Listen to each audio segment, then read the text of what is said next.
up, everyone? This week we're going to be working on agility. Agility is something we talked about in the beginning of the year.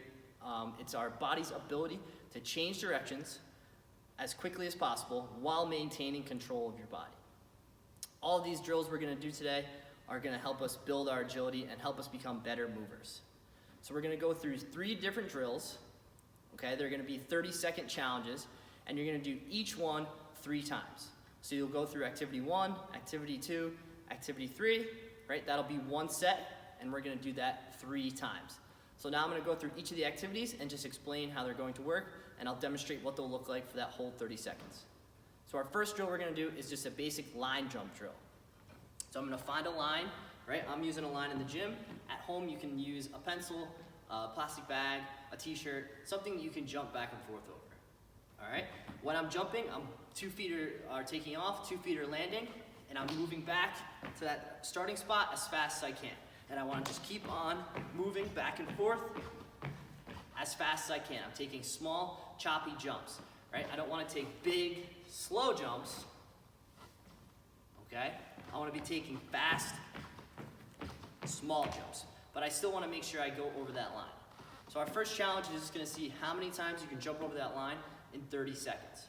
Each time you go over, that's 1, 2, 3, and so on.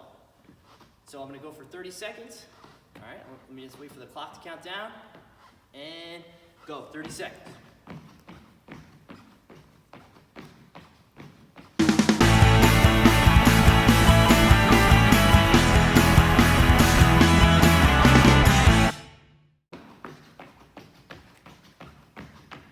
And that's what 30 seconds would look like. So again, you're going to see how many times you can get it, keep track of your numbers, all right, and then you're going to submit your highest score. So out of all 3 rounds, you'll take the highest number of whatever you got on your line jumps, okay? Now our second drill is going to be our cone touching drill, right? So I'm using cones. At home, you can use maybe 2 hats, 2 t-shirts, 2 water bottles, something you can go in between and touch each time you touch it, okay? So I'm going to be starting in the middle. I'm going to get in that good athletic stance, right? My knees are bent, I'm ready to move, okay? My cones are going to be spread out I'm going to spread them out a little more, okay? About 10 to 15 feet apart, okay? I'm going to start in the middle. Doesn't matter which way you go. You're going to slide to one cone, touch that top of it, slide back to the other one, touch the top, and then you're just going to go back and forth. Each time you touch the cone, that equals 1 point. Again, you're going to keep track and see how many you can get in 30 seconds, okay? Notice how I stayed under control, right? I'm not crossing over my feet because that makes us not being under control, right? I'm going to trip and fall. I'm shuffling, so my 1 foot steps, my other foot follows, okay? My back foot is always trying to catch my front foot, but it never does. Okay, so 30 seconds, ready, and go. All right, that'll be 1, 2.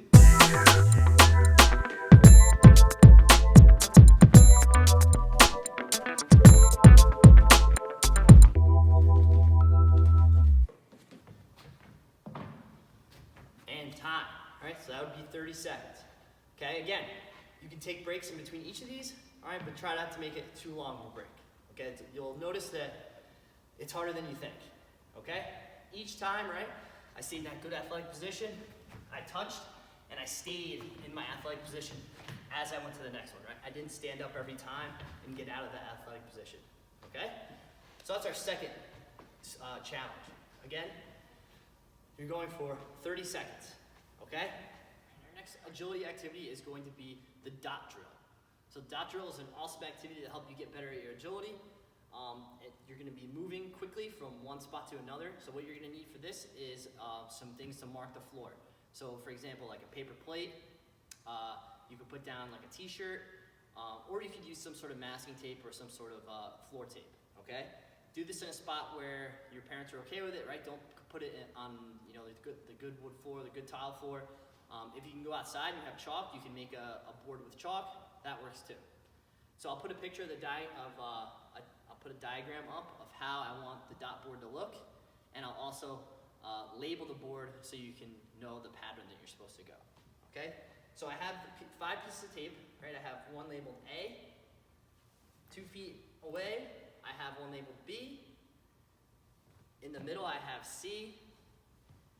And then I have on the other end, D and E.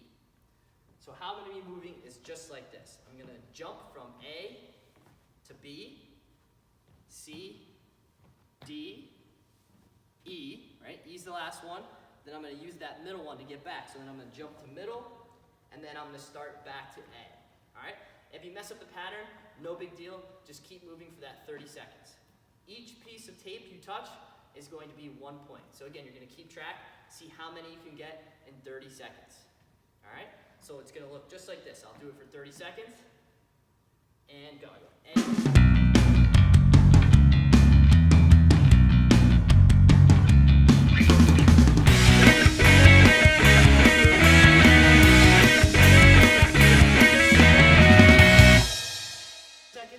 It's short bursts, but you'll realize that they're pretty taxing and they're pretty tough. You'll be out of breath. So you're gonna do each of those 3 activities, and you do 3 sets. So you're gonna do each of them 3 times. Okay? You're gonna record your highest score from each of those activities on your Google form. Good luck and have fun.